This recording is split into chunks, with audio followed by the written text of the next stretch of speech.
नवीन वर्षाच्या हार्दिक शुभेच्छा देतोय. 3.5 वर्षानंतर आपल्याशी संवाद साधण्याच्या आज मला अवसर मिळालेला आहे. मुख्यतः ही प्रेस कॉन्फरन्स मुंबई महानगरपालिकेच्या निवडणुकीच्या संबंधात आपण आयोजित केलेली. याआधी पक्षाच्या माध्यमातून 94 जागेवर उमेदवार जाहीर केलेले. त्या उमेदवारांनी आपला अर्ज भरला आणि 95 जागेवर जे अर्ज भरण्यात आला होता ते नामांकन किरकोळ कारणाने रद्द करण्यात आलेले. आजच्या घडीला आमचे 94 उमेदवार असताना 2 ठिकाणी आम्ही उमेदवारी दिलेली आहे. एक धारावीमध्ये आणि एक रमाबाई आंबेडकर नगरच्या शेजारी कामराज नगरला. त्याची नावं पण आपल्याला देऊ. या उमेदवारी संपूर्ण मुंबईमध्ये जिथे जिथे राष्ट्रवादी काँग्रेस पक्ष ताकदीने लढू शकते त्या पद्धतीने आम्ही हे उमेदवारी जाहीर केलेली आहे. उमेदवारी जेव्हा जाहीर करण्यात आली त्याच्यातले आपल्याला मी बायफर्केशन देणार. आमच्या एकंदरीत उमेदवारीमध्ये महिलांची संख्या जास्त आहे आणि उमेदवारी दिलेल्या त्याच्या डॉक्टर्स, इंजिनियर, वकील, प्रोफेशनल्स, भाजी विक्रेते, महिला साफ करणारे कार्यकर्ते आणि प्रत्येक समाज घटकाला न्याय देण्याची भूमिका पक्षाने स्वीकारली. विशेषकर मराठी भाषिक किंवा या राज्यातले भूमिपुत्र सर्वात जास्त असताना आम्ही या महाराष्ट्रामध्ये या मुंबईला जे लोक आपली कर्मभूमी समजत आहे त्यांना पण संधी दिलेली. सर्व धर्मीय लोकांना सामावून आमचे उमेदवार निश्चित करण्यात आलेले. याच्यात अल्पसंख्याक समाजातला मुस्लिम घटक असेल, ख्रिस्ती असेल, सगळ्यांना आपण या लिस्टमध्ये पाहिलं तर तुम्हाला हे सगळे चित्र दिसतील. बरेचसे लोक उत्तर भारतीयांना आपली स्वतःची मतं समजत आहे आणि एक भावना निर्माण झालेली आहे की आमच्यावर अन्याय होतोय. राष्ट्रवादी काँग्रेस पक्षाने या मुंबईमध्ये सर्वात जास्त उमेदवारी उत्तर भारतीय लोकांनी दिलेली. त्याच्यात पण असं नाही की एका विशेष वर्गाला दिली. विविध जातीची लोक जे उत्तर भारतातली आहे त्यांना सगळ्यांना उमेदवारी आपण दिलेली आहे. भारतीय याच्यात आहे, तेलुगू भाषिक लोक याच्यात आहे. असं एकंदरीत हे आपली यादी आम्ही जाहीर केलेली. आम्हाला खात्री आहे की या मुंबईमध्ये 2002 सालापासून राष्ट्रवादी काँग्रेस पक्ष एकत्रित असताना निवडणूक लढत आहे आणि एक आभास निर्माण करण्यात आलेला आहे की कधी हे 14च्या वर झाले. पण आम्हाला वाटते की यावेळी एक वेगळं चित्र या मुंबईमध्ये राहणार आहे आणि आमची जास्त जागा निवडून येते. उमेदवारी देताना कुठले उमेदवार टाकायचे हे चर्चा करून जी आमच्या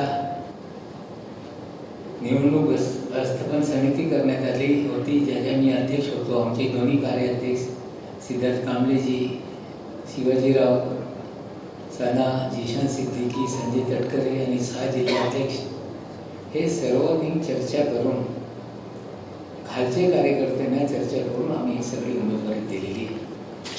आणि निश्चित रूपाने आम्हाला खात्री आहे की यावेळी राष्ट्रवादी काँग्रेस पक्षाची ताकद मुंबईमध्ये निश्चित रूपाने दिसेल लोकांना.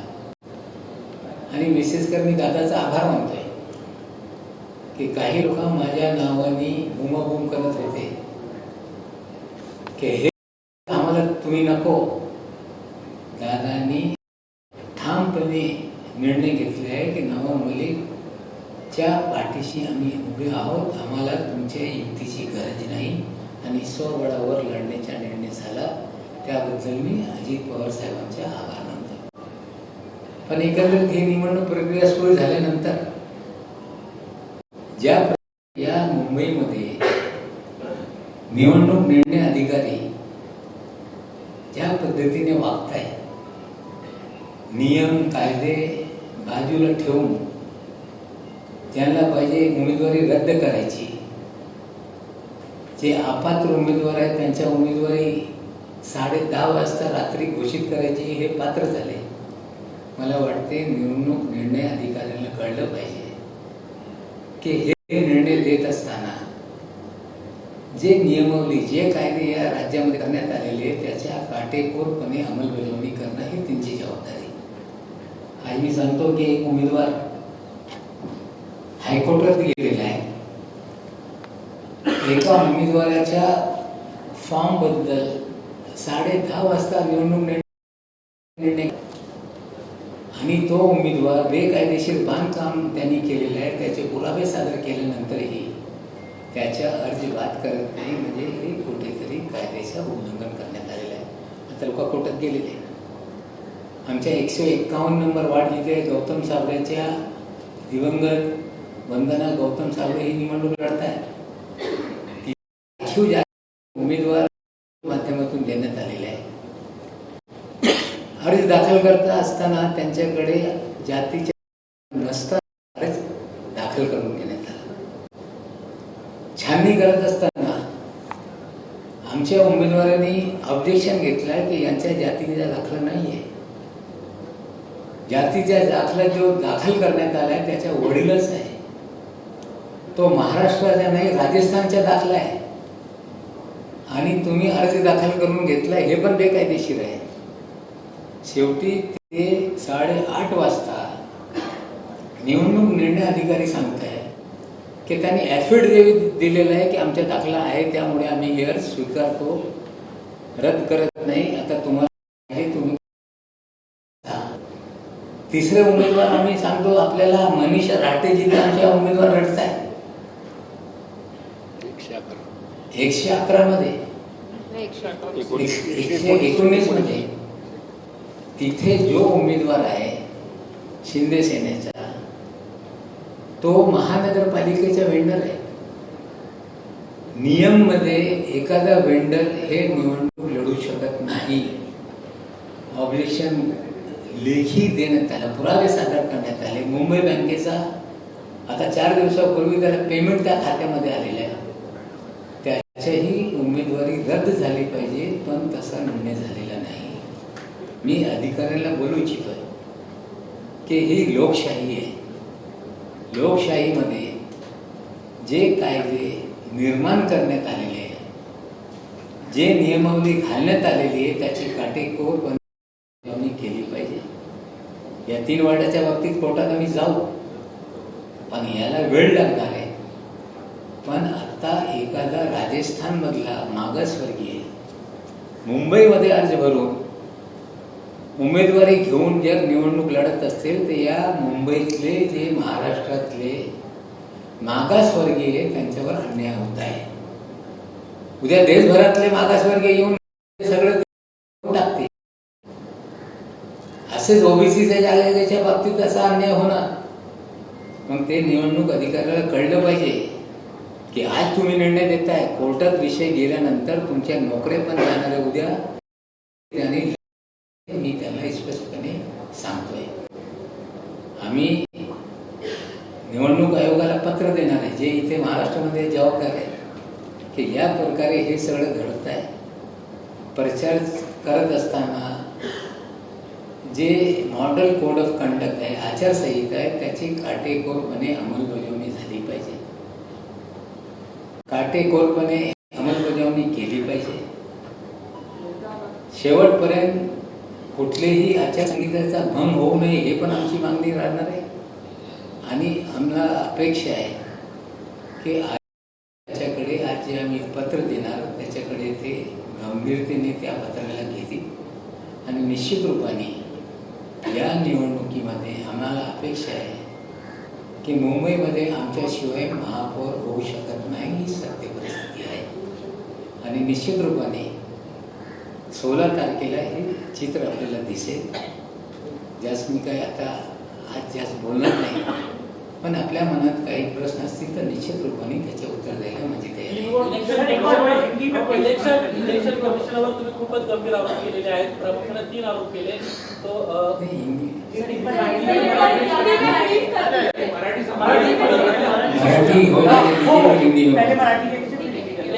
इलेक्शन कमिशनवर माझा आरोप नाही. निवडणूक निर्णय अधिकारी जिथे जिथे आहे, विशेषकर एम वेस्ट वार्डला, विक्रोलीच्या वार्डला आणि एस वार्डला आणि आणखीन एक वार्ड आहे, त्या निवडणूक निर्णय अधिकाऱ्यांना कळलं पाहिजे की निकाल आल्यानंतर सगळे विषय कोर्टात जाणार आहे आणि सिद्ध झाला की तुम्ही बेकायदेशीर कामं करताय तर उद्या नोकऱ्या पण जाणार नाही. आम्ही हे निवडणूक निर्णय अधिकारीला हे जोपर्यंत ते निर्णय देत नाही आणि या प्रक्रियेमध्ये एकदा निर्णय झाला की मग त्याच्यावर अपील तुम्हाला कोर्टात करावं लागतं, आयोगाच्या अखत्यारीत नसते.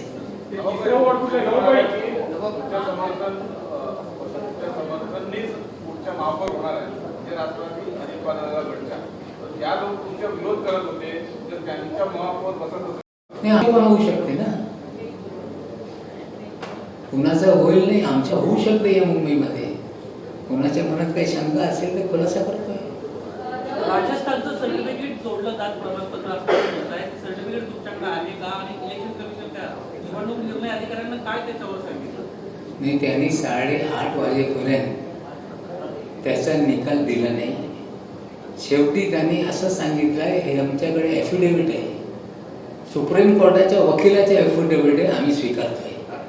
तर शेवटी त्यांच्या निकाल दिल्यानंतर कोर्टात गेल्याशिवाय आमच्याकडे दुसरा उपाय नाही, आम्ही कोर्टात जाणार आहोत.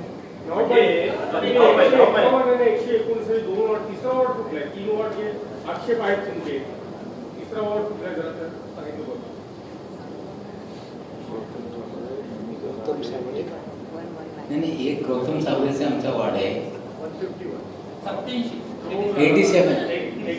87 जिथे बेकायदेशीर बांधकाम केलेले उमेदवार.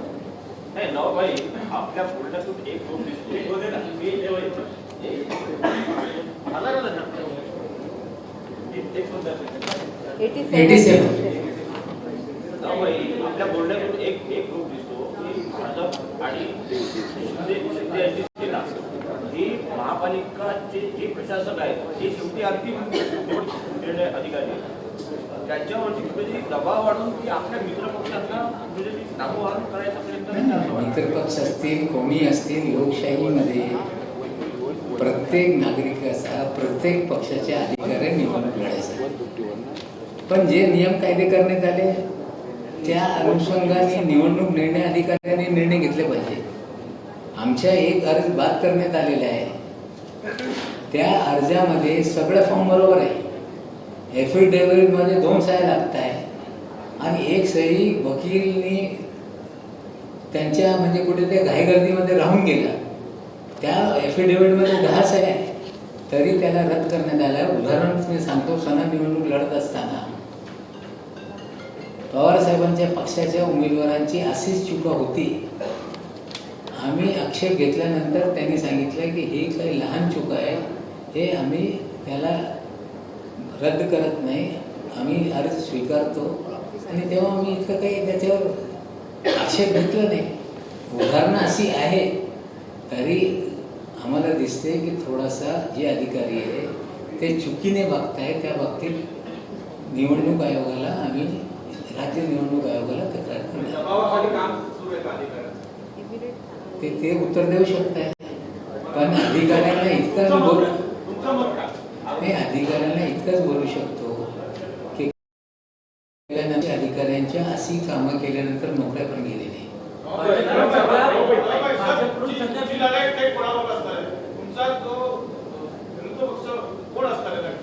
मला असं आहे की या मुंबईमध्ये काही ठिकाणी भाजपसमोर आमच्या लढत आहे, काही ठिकाणी शिंदे साहेबांच्या समोर आमची लढत आहे, काही ठिकाणी काँग्रेससमोर आमची लढत आहे. वेगळे वेगळे वार्डामध्ये वेगळी वेगळी परिस्थिती आहे. आम्ही एका पक्षाच्या विरोधात असं नाही आहे. आम्ही आमच्या उमेदवार जिंकण्यासाठी लढतो. आता प्रतिस्पर्धी कोण असेल ते हळूहळू कळेल. बरेच ठिकाणी असे पण आहे, काही भाजपची जागा आम्ही त्यांना प्रभूत करून आम्ही जिंकणार, सिटिंग जागा आमच्या खात्यात येणार, आपल्याला चित्र दिसेल. भाजपची भूमिका उत्पत्ती आहे का? कारण तुमच्या विरोधात आक्रमक भूमिका घेतली. आता या ठिकाणचे पुन्हा निकाडा जो आहे त्याचे फॅमिलीचे लोक काँग्रेसचे उमेदवार आहेत, एक समाजवादी पक्षाहून उमेदवार आहेत. तुमच्या विरोधात ते बोलत नाही. आता काँग्रेस आणि समाजवादी पक्षात भाजपचे लोक बोलत नाही. ठीक आहे, त्या मला माझ्याकडे माहिती नाही. गुन्हेगार आणि शिक्षा झाली नाही हे दोन वेगळे विषय. गुन्ह्यावर पण होऊ शकते, पण एखादा शिक्षा झाली तर तशी लोक निवडणूक लढू शकत नाही.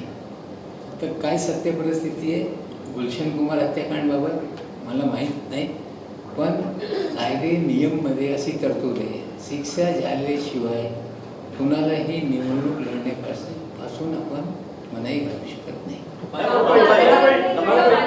राहुल नार्वेकरांचा एक व्हिडिओ व्हायरल होत आहे. त्यांचे फॅमिली मेंबर हर्षिता नार्वेकर ज्या वॉर्डमधून होत्या, तिकडे इतर हरिभाऊ राठोड किंवा इतरांनी अर्ज दाखल करण्यासाठी ते गेले होते तेव्हा त्यांना रोखण्यात आलं. स्वतः संजय राऊतांनी ट्विट केलंय आणि निवडणूक आयोगाने सुद्धा याची दखल घेतली. आणि राहुल नार्वेकर यांचा जो व्हिडिओ जो व्हायरल होतोय त्याच्यामध्ये त्यांनी त्यांच्या पदाचा पण की मी एक विधानसभा अध्यक्ष म्हणून हे पोलिसांना इन्स्ट्रक्शन देतो अशा प्रकारचे त्यांनी त्याच्यामध्ये स्टेटमेंट केलंय. त्या पदावर बसलेल्या माणसाला या प्रकारचे कृत्य करणं हे योग्य नाही. एक जबाबदार पदावर बसून जर कोणी असं वागत असेल तर चुकीचं आहे. त्याच्याविषयी तुम्ही कोर्टात जाणार आहे कारण तुम्ही म्हणताय की नाही, ते आडे त्यांच्यासमोर आडे नावाचा उमेदवार मला वाटते, तर त्यांना काय भूमिका घ्यायची ते घेऊ शकते, तिथे आमचा उमेदवार नाही. अशी भूमिका घेण्यात आली होती शिवसेना आणि भाजपाकडनं का जेव्हा पर्यंत नेतृत्व देत असेल मुंबईचं तर आम्ही राष्ट्रवादीवर जाणार नाही. त्याच्यावर तुमचं रिएक्शन काय? आम्ही तर भूमिका घेतली होती, आम्हाला स्वबळावर लढायचं आहे. दादांनी त्याला कुठेतरी त्याच्यावर शिक्कामोर्तब केलं, त्यासाठी त्यांचे मी आभारी आहे. एकीकडे राज्याच्या सत्तेमध्ये महायुती म्हणून आपणही सहभागी आहात आणि दुसरीकडे भाजपचं अशी भूमिका घेत असेल की नवाब मलिकचा प्रचार असेल तर आपल्याला नवाब मलिक नको, ही विसंगती तुम्हाला वाटत नाही? ते 16 तारखेला कळेल ना की राष्ट्रवादीची ताकद काय आहे. सध्या भाजपचे उमेदवार मोठ्या प्रमाणामध्ये बिनविरोध होत आहेत, तडाखा लावलाय सध्या भाजपकडून, अशा पद्धतीचं चित्र आहे. एकंदरीत काय कसं तुम्ही पाहताय, कारण दबाव तंत्राचा प्रचंड वापर होतोय अशा पद्धतीने. माझ्याकडे कुठलेही पुरावे नाही. इतके लोकप्रिय असतील, बिनविरोध होत आहे, तर मला वाटते आता त्या भागातल्या लोकांनी ठरवलं पाहिजे.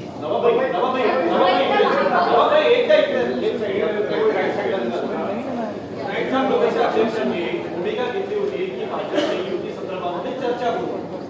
तुम्ही म्हणताय की आपण सोबळावची घोषणा केली होती. घोषणा नाही, आमच्या अंतर्गत निर्णय होता. कार्यकर्त्याची भूमिका होती की आपण स्वबळावर लढलं पाहिजे. काही लोकांची भूमिका होती की आपण सोबत गेले पाहिजे.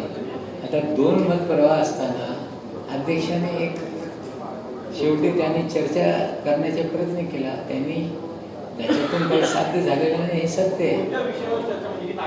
त्याच्या बाबतीत मला माहिती नाही, पण स्वबळावर लढण्याचा निर्णय पक्षाच्या नेत्यांनी घेतलेला आहे. मी त्याच्या आभारी आहे. मुंबईत राष्ट्रवादीची गरज नव्हती, त्याच्यामुळे युती नको अशी भाजपची भूमिका असल्यामुळे तुम्हाला विरोध केला, त्यांनी तुमचं नाव पुढे करून विरोध केला अशी चर्चा.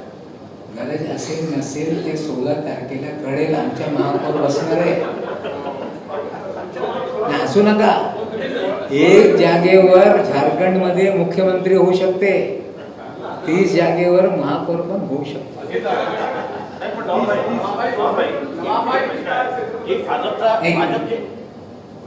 जिस तरीके से कई बार में ऐसा जो निर्णय अधिकारी है उन्होंने कई जगहों पे आपके जो भी कैंडिडेट्स हैं उन पर आपत्तियां दिखाई, लेकिन दूसरी तरफ बीजेपी या शिवसेना के उम्मीदवारों को जिस तरीके से उन्होंने क्लीन चिट्ठी, उसे कैसे देखते हैं? उसी में तो देखिए, मैं आपको पहले बोल चुका हूँ कि अधिकारियों को जो राज्य सरकार ने चुनाव के लिए के नियम बनाए, कानून बनाए, उसके दायरे में होना चाहिए। अब ये मामला सिर्फ चुनाव आयोग तक कोई डिसाइड नहीं हो सकता। इस मामले को डिसाइड करने के लिए सीधे कोर्ट में जाना पड़ेगा, और कोर्ट में पूरी तरह से हमें वो है कि फैसला अधिकारी के निर्णय के खिलाफ आएगा। कई बार ऐसा भी हुआ है कि कोर्ट ने अधिकारियों पे कार्रवाई करने के आदेश भी दिए हैं। हमें लगता है कई अधिकारी इसमें नपेंगे। क्या दबाव के तहत ये सारी चीजें हुई है क्या? और नहीं, वो तो अधिकारी बता पाएगा, लेकिन अधिकारी नपेंगे, इतना मुझे पूरा विश्वास है। आरोप के खिलाफ जब तक आप कार्रवाई कोर्ट से करवाएंगे तो जो चुनाव होने आएगा उसका उस कार्रवाई का क्या मतलब? देखिए सोनू जी, जो चुनाव के नियम है, चुनाव निर्णय अधिकारी का फैसला अंतिम होता है। अगर वो आपको मान्य नहीं है तो आपको न्यायालय में जाना पड़ेगा। न्यायालय में जाएंगे, लेकिन अभी वो चुनाव रुकने वाला नहीं है। न्यायालय में जाएंगे, फैसला होगा तो कई अधिकारी इसमें नपेंगे, ये सच्चाई है। लेकिन कार्यशाला पाठबळ दिसायला तरीके से तुम्ही देखील इस तरीके से पूरे इस चुनाव के दौरान एक कैंपेन आपके नाम का जो कर रही है, अलग अलग मंचों से ये कहा गया कि हम एनसीपी के साथ इसलिए नहीं जा रहे हैं कि नवाब मलिक एनसीपी को लीड कर रहे हैं मुंबई में। जो लोग बोल रहे हैं उनके ही विधानसभा क्षेत्र में भी हम एक सीट पे चुनाव जीतेंगे। भाई घराणेशाहीला देखील तुम्ही पाठबळ देताय का? कारण तुमच्या घरातल्या 3 लोकांना तुम्ही आता उमेदवारी दिली आहे. बघा, 3 उमेदवार जे आमच्या घरातले, माझे घरातले नाही, माझे परिवारातले नाही, माझे परिवारातला एकही उमेदवार नाही. माझी बहीण त्याचा वेगळा परिवार आहे, माझा भाऊ त्याचा वेगळा परिवार आहे. हां, ते आमच्या जे 3 लोक लढत आहेत त्याच्यात 2 लोक सिटिंग नगरसेवक होते. 17 साली पण ते तिन्ही जागेवर लोक लढले होते. ज्या जागेवर आमदार जे आता सना आहे ती हारली होती, त्या जागेवर आमच्या भाऊ लढतोय, आणि त्यांची सून आहे ते त्यांच्या जागेवर लढत आहे, ते ओबीसी आहे. भाई आपकी पार्टी के साथ गठबंधन में, लेकिन उसके बावजूद लगातार आपका विरोध किया गया. उसके बाद अजीत दादा ने जो रोग अपनाया वो साफ तौर पर दिखता है. लेकिन इस पूरे समीकरण में क्या गठबंधन धर्म का पालन जब हुआ ही नहीं, तो ऐसे में तो परेशानियां आना वाजिब है. आप क्या देखिए, ऐसा है, कोई गठबंधन धर्म महाराष्ट्र में पिछले जो चुनाव हो गए, आज भी कोई गठबंधन धर्म की ऐसी बात नहीं है. कई जगह पे कांग्रेस से भी लोगों ने, महायुति के लोगों ने गठबंधन किया, कुछ जगह पे पवार साहब से शिंदे गठबंधन किया. तो अलग अलग परिस्थितियां महाराष्ट्र भर में लोगों ने देखी है, और हम लोगों ने निर्णय किया था कि हमारे स्थानीय लोगों को अधिकार दिया जाता है, किसके साथ आप चुनाव लड़ना चाहते हैं आप तय करो. उस प्रकार हमारी पार्टी ने निर्णय किया था. आज पवार साहब के साथ हमारा गठबंधन है, कई जगह पे परभनी में है, पिंपरी चिंचवड़ में है, पूना में है. तो परिस्थितियां अलग तरह की है. हमें लगता है कि युति धर्म की बात जो हो रही है, गठबंधन धर्म की बात, महाराष्ट्र में गठबंधन धर्म कभी भी रहा नहीं है. कांग्रेस के लोग भंडारा में भारतीय जनता पार्टी के साथ सत्ता चला चुके हैं, गोंदिया में सत्ता चला चुके हैं, कोल्हापुर में सत्ता चला चुके हैं. तो आज ये नहीं, महाराष्ट्र का इतिहास है कि सभी लोग मिलजुल के जो जिस तरह से चल सकता है मामला, पिछले 25-30 सालों से इस तरह से महाराष्ट्र में राजनीति चलती रही है. सेक्युलर वोट बैंक को लेकर जिस तरीके से शिवसेना और बीजेपी कह रही है कि उद्धव ठाकरे अब जिस तरीके से मुसलमानों के प्रति आकर्षित हो रहे हैं, कहीं न कहीं हिंदुत्व का अपमान हो रहा है. आपकी पार्टी कह रही है सर्वधर्म सद्भाव के साथ है, तीनों महायुति में है. कैसे देखते हैं किस वोट बैंक? देखिए, हम लोग ने पहले ही स्पष्ट किया है, दादा ने पहले स्पष्ट किया है कि हम लोग भले सरकार में हों, लेकिन वैचारिक हमारी आइडियोलॉजी अलग है. हम विचारों से समझौता नहीं कर सकते, पॉलिटिकल एडजस्टमेंट है. पिछले 2-2.5 साल से ये बात बार बार कही गई. अब उद्धव जी के बारे में बीजेपी क्या बोल रही है, वो उद्धव जी को जवाब देना पड़ेगा.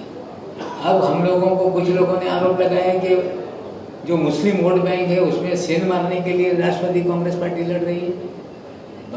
मुस्लिम बाहुल क्षेत्रों में हमारे उम्मीदवार नहीं है.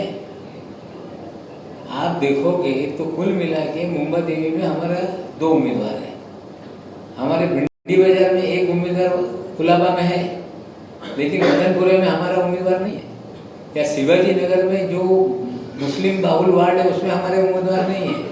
तो ये बोलने के लिए जिसको जैसा लगता है उस तरह के लोग एक दूसरे पर आरोप लगाते हैं। जहां हम चुनाव जीत सकते हैं, एक मैं विधानसभा क्षेत्र आपको बता देता हूँ, एक वार्ड नंबर 135, कभी किसी ने अंदाजा नहीं लगाया कि वार्ड नंबर 135 में राष्ट्रवादी कांग्रेस पार्टी चुनाव जीतेगी, जहां भारतीय जनता पार्टी का एक बड़ा नेता चुनाव लड़ रहा है। हमें लगता है वो भी सीट हम जीतेंगे।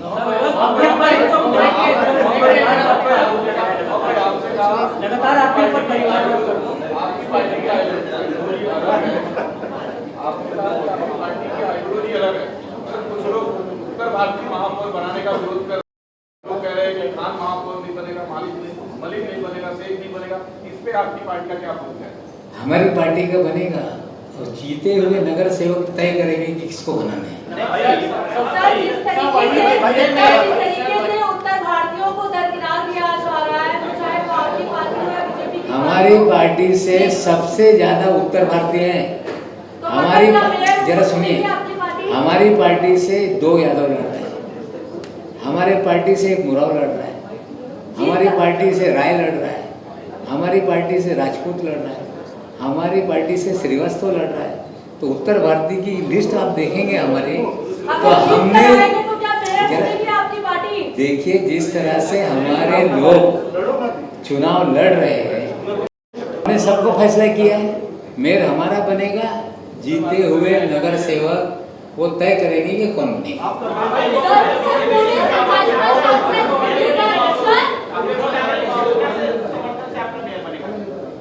आपका जो मेयर बनेगा, आप कह रहे हैं, दावा कर रहे हैं कि आपकी पार्टी का मेयर बनेगा, तो महायुति के सपोर्ट से बनेगा या महाविकास आघाड़ी के सपोर्ट से बनेगा? अरे हमारा मेयर बनेगा, वो समय आने में तय किया जाएगा किसके साथ नहीं।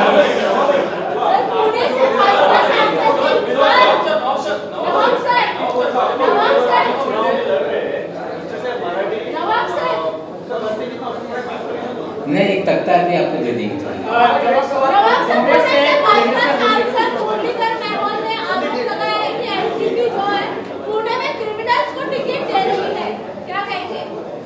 ऐसा है कि सबसे पहले आप देखेंगे तो चंबल के डाकू को टिकट देने वाली कौन सी पार्टी है उसका इतिहास देखिए।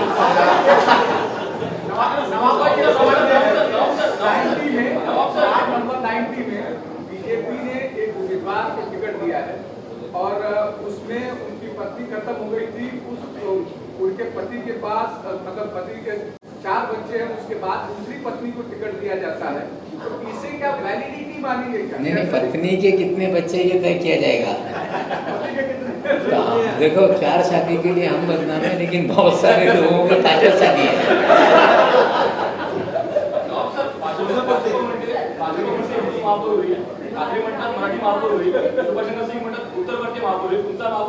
राष्ट्रवादी महापौर होईल, मुंबईकर महापौर होईल।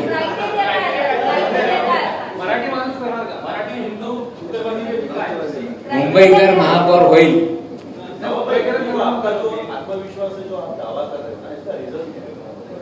रीजन क्या है? लोगों का समर्थन हमको मिल रहा है। मैं आज बड़ा दावा नहीं कर रहा हूँ। 135 नंबर वार्ड का आपको मैं बता रहा हूँ, शिवाजी नगर मानपुर में है। आप जाके, बड़ा नेता बीजेपी का है, आप जाके देखो क्या हाल है।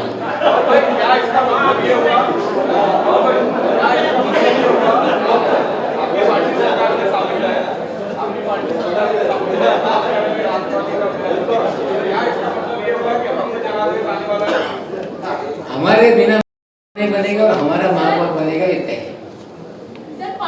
महाराष्ट्र के पालघर में नारे लग रहे हैं, कश्मीर बनेगा पाकिस्तान, इस तरह का गाना बजाया जा रहा है, क्या कहेंगे आप? पता नहीं, मैंने सुना नहीं।